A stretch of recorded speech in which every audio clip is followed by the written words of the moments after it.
Mr. Trump. Yes. You've done very well in this campaign so far by promising to build a wall and make another country pay for it. Right. Send 11 million people out of the country.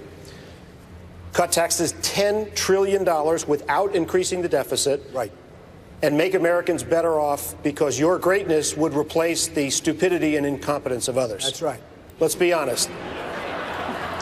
Is this a comic book version of a presidential campaign? It's not a comic. This one's for Senator Rubio. You've been a young man in a hurry ever since you won your first election in your 20s.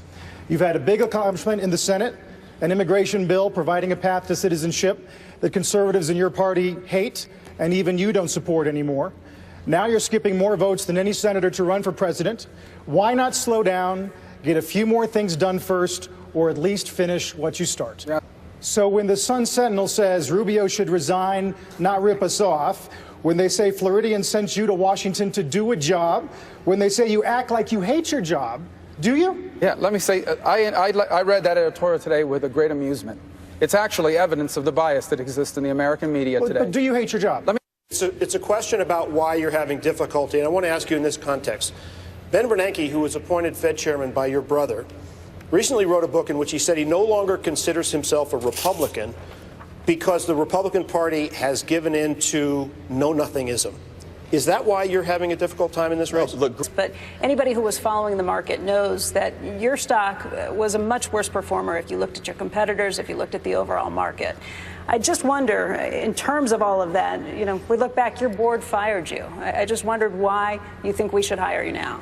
Carl. Senator Cruz, congressional Republicans, Democrats, and the White House are about to strike a compromise that would raise the debt limit, prevent a government shutdown, and calm financial markets that fear of another Washington-created crisis is on the way. Does your opposition to it show that you're not the kind of problem solver American voters want? Mr. Trump, let's talk a little bit about bankruptcies. Your Atlantic City casinos filed for bankruptcies 4 times. In fact, Fitch, the ratings agency, even said that they were serial filers for all of this. You said that you did great with Atlantic City, and you did. But some of the individuals, the bondholders, some of the contractors who work for you didn't fare so well. Bankruptcy is a broken promise. Why should the voters believe the promises that you're telling them right now?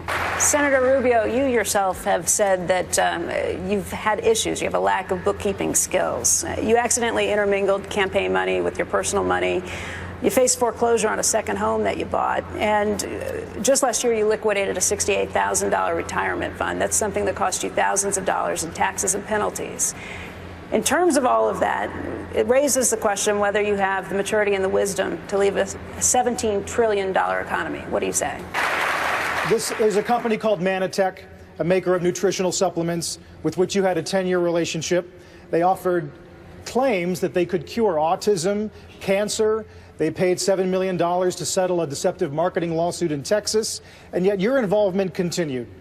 Why? It is absolutely absurd to say that I had any kind of a relationship with them. Do I take the product? Yes. I think it's a good product. To be fair, you were on the homepage of their website with the logo over your shoulder. If somebody put me on their homepage, they did it without my permission.